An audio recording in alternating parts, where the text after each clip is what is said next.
Bonjour et bienvenue sur La Santé par Nature, un podcast sur la santé abordé sous l'angle de la prévention naturelle et de bon sens. Car comme on le dit très justement, mieux vaut prévenir que guérir.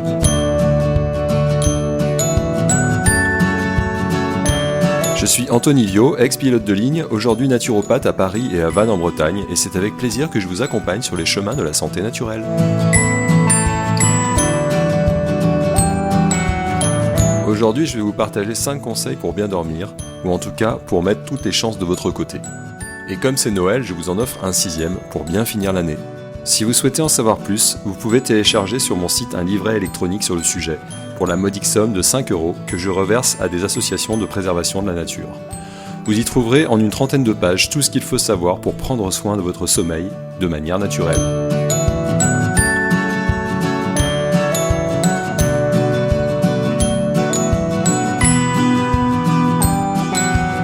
Dormir est un besoin vital, comme respirer, boire, se nourrir et éliminer ses déchets. Si nous passons le tiers de notre vie à dormir, c'est que nous sommes physiologiquement programmés pour cela. C'est loin d'être un état inactif comme on pourrait le croire, même si les fonctions nécessaires à la vie de relation sont supprimées. La motricité, les sensations, le langage, la réflexion volontaire. Chacun a un besoin de sommeil qui lui est propre, déterminé par son héritage génétique et par ses activités de la journée, voire par son environnement de vie et le stress associé. En général, entre 6h30 et 9h de sommeil, divisé en 3 à 6 cycles d'environ 90 minutes. Un cycle est lui-même constitué d'une alternance de sommeil lent, léger puis profond, et de sommeil paradoxal, correspondant chacun à une activité cérébrale différente. C'est d'ailleurs dans les phases de sommeil paradoxal, c'est-à-dire entre le sommeil lent et l'éveil, que nous rêvons. Si vous avez l'impression d'avoir rêvé toute la nuit, c'est peut-être que vous n'êtes pas descendu suffisamment dans le sommeil lent. Les phases ont des durées différentes pour chacun et chacune d'entre nous, mais la durée requise en sommeil profond serait à peu près la même pour tous. Si ce besoin en sommeil n'est pas respecté, une dette de sommeil s'installe qui n'est pas sans conséquence sur la santé. Le sommeil varie également au cours de la vie. Le sommeil lent est plus profond durant la croissance, jusque vers l'âge de 20 ans environ, et à mesure que l'on vieillit, celui-ci se raccourcit et laisse la place à un sommeil lent plus léger. C'est ce qui explique l'augmentation des troubles du sommeil avec l'avancée en âge.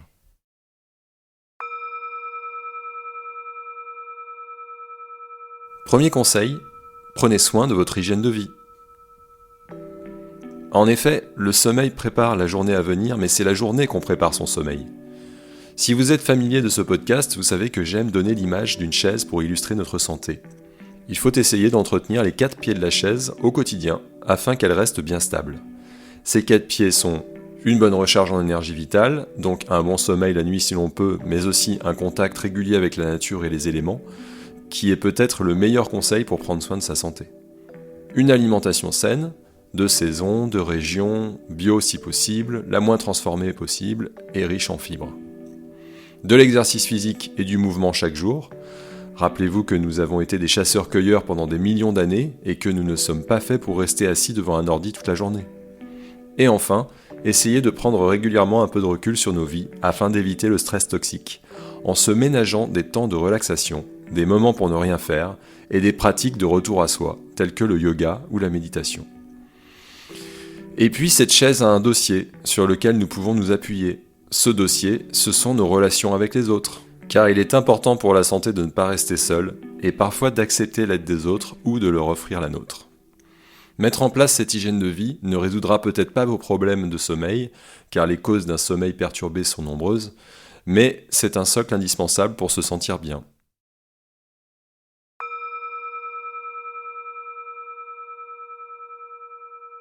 Deuxième conseil, attention à la caféine cachée. Connaissez-vous l'adénosine ? Non ? Peut-être avez-vous entendu parler de l'ATP ? L'ATP, c'est l'adénosine triphosphate, la molécule énergétique créée par vos centrales énergétiques cellulaires, les mitochondries.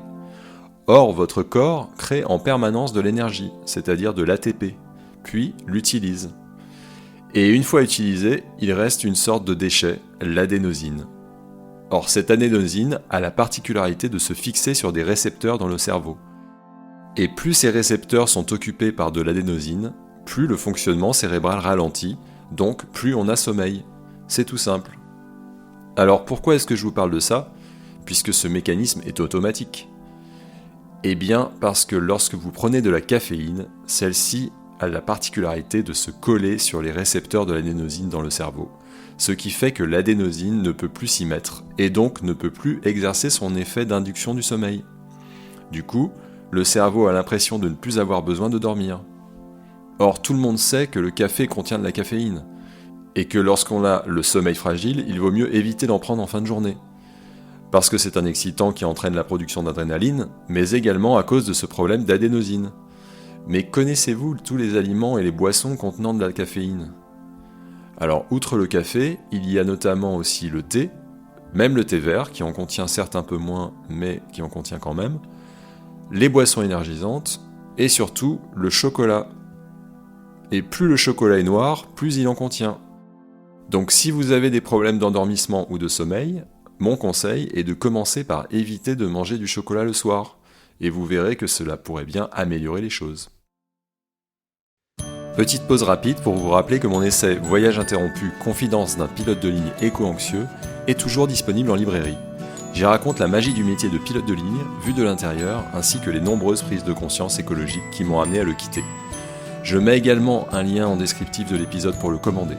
Les droits d'auteur de l'ouvrage sont reversés à Médecins sans frontières. Un cadeau idéal pour Noël donc. Et maintenant, retour à l'épisode.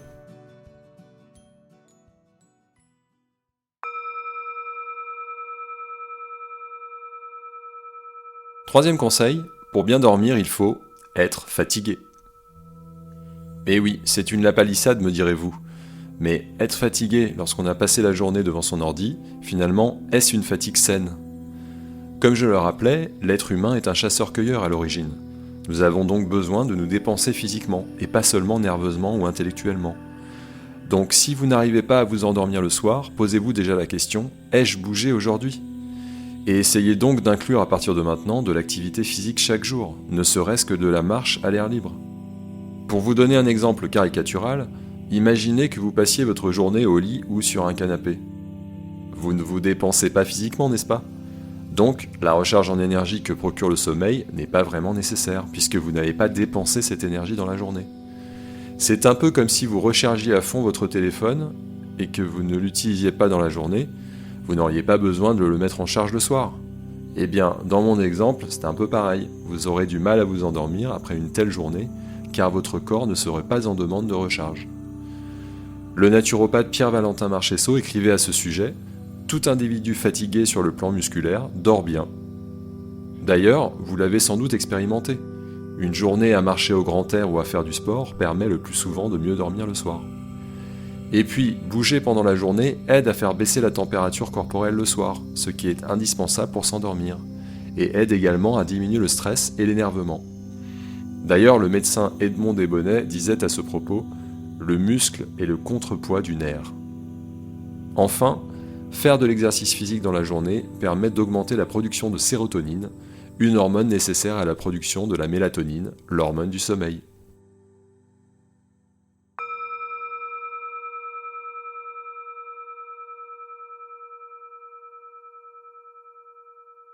Quatrième conseil, prenez soin de votre microbiote intestinal.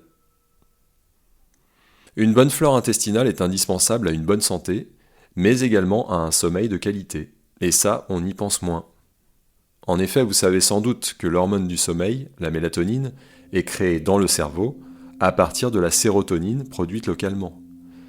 Mais ce que l'on sait moins, c'est que cette sérotonine cérébrale ne représente que 10% de la sérotonine produite dans notre corps. 90% de la sérotonine, dont le corps se sert pour son bien-être et sa détente, est produite au niveau intestinal par des cellules spécialisées qui sont partiellement sous l'influence de notre microbiote. Ces quantités énormes de sérotonine intestinale ne montent pas au cerveau pour créer de la mélatonine, mais elles aident tout l'organisme à se détendre, ce qui est capital pour un bon sommeil. Et ce qui est capital à comprendre, c'est donc que la santé de ces cellules productrices de sérotonine intestinale dépend de la santé de notre microbiote, d'où l'intérêt d'en prendre grand soin. Et à propos de microbiote, je vais vous livrer un petit secret. Sachez que vous pouvez prendre soin de votre microbiote intestinal en vous couchant et en vous levant à peu près à la même heure chaque jour, car les micro-organismes qui vivent en nous adorent la routine des horaires réguliers. C'est une des conditions pour qu'ils se développent correctement. Alors ça paraît anecdotique, mais c'est en réalité capital pour que la symbiose entre notre microbiote et nous-mêmes fonctionne bien. Et puis, pour enrichir votre microbiote, vous pourriez par exemple prendre l'habitude de consommer à jeun le matin une cuillère à soupe de pollen de cyste, frais ou congelé, de boire un verre de kéfir ou de kombucha avant les repas, d'associer à vos repas de petites quantités d'aliments lactofermentés, tels que du kéfir de lait de chèvre ou de brebis, de la choucroute crue, du kimchi ou du miso. Et puis, très important, mangez des fibres à chaque repas, pour nourrir les micro-organismes de votre microbiote intestinal. On trouve des fibres notamment dans les salades, les légumes, les herbes fraîches, les céréales complètes ou semi-complètes, les légumineuses, les algues ou les oléagineux. Vous pouvez également consommer des amidons résistants, présents dans les féculents que vous faites cuire puis refroidir, comme par exemple dans la salade de pommes de terre ou de riz.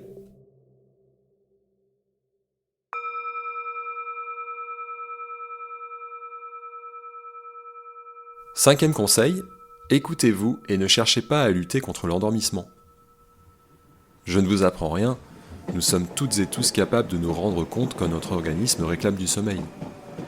Le marchand de sable qui passe, les yeux qui piquent, des bâillements à répétition, les yeux qui se ferment malgré le fait que l'on regarde un film palpitant, tous ces signaux devraient nous faire comprendre que le train du sommeil est en train de passer.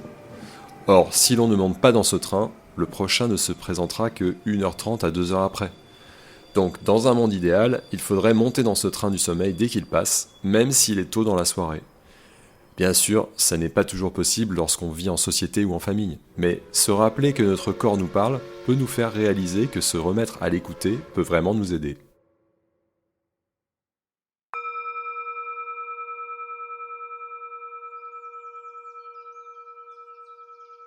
Et le sixième conseil bonus, ne cherchez pas à tout prix à dormir. Cela peut paraître paradoxal, mais dormir est un phénomène naturel et physiologique. Nous ne devrions même pas y penser. Alors si nous dormons mal, c'est parfois à cause de notre mode de vie, mais également car nous nous prenons trop la tête pour bien dormir. Mon conseil est donc d'essayer de vous lâcher la grappe. Déjà, une fois que vous aurez mis un peu d'ordre dans votre hygiène de vie, rappelez-vous ma fameuse chaise de la santé, vous retrouverez un rythme plus proche de ce que votre corps réclame. En d'autres termes, les troubles du sommeil sont le symptôme, mais c'est la cause qu'il faut s'efforcer de supprimer. Et ça se fait au quotidien en travaillant les 4 pieds de la chaise. Aller dans la nature, manger correctement, bouger et se relaxer régulièrement. Mettre en œuvre trop de stratégies pour trouver le sommeil avec des plantes, des techniques de respiration ou des exercices de méditation peut parfois s'avérer en réalité contre-productif, car cela envoie à votre cerveau le message que s'endormir est compliqué. Le but est donc d'arriver à le mettre dans de bonnes conditions pour le laisser s'endormir, en vous persuadant que vos préoccupations ne sont pas si importantes que ça peut attendre demain pour y réfléchir, et que votre organisme sait très bien comment faire pour s'endormir sans l'intervention de votre mental. D'ailleurs, une bonne manière de se laisser s'endormir sans y penser, c'est de se mettre au lit et de lire.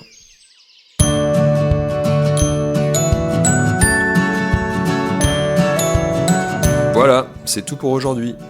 Merci beaucoup d'avoir pris le temps d'écouter cet épisode. Je réalise ce podcast sans utiliser d'intelligence artificielle. Si vous l'avez trouvé intéressant, vous pouvez m'aider à le faire connaître en mettant des étoiles sur votre appli d'écoute et en le partageant autour de vous. N'hésitez pas également à vous abonner ainsi qu'à ma newsletter pour être au courant de mon actualité et recevoir un conseil de santé préventive gratuit chaque mois. Je vous invite également à faire un tour sur mon site www.antonivio.fr pour en savoir plus sur mon activité ou prendre rendez-vous pour une consultation ou un accompagnement personnalisé. Comme je ne suis pas médecin, ce podcast n'a aucune visée médicale, diagnostique ou thérapeutique, mais uniquement informationnelle. En cas de problème de santé, consultez votre médecin et surtout, n'arrêtez ou ne modifiez jamais vos traitements médicaux sans lui en parler. Alors rendez-vous au prochain épisode et d'ici là, prenez bien soin de vous.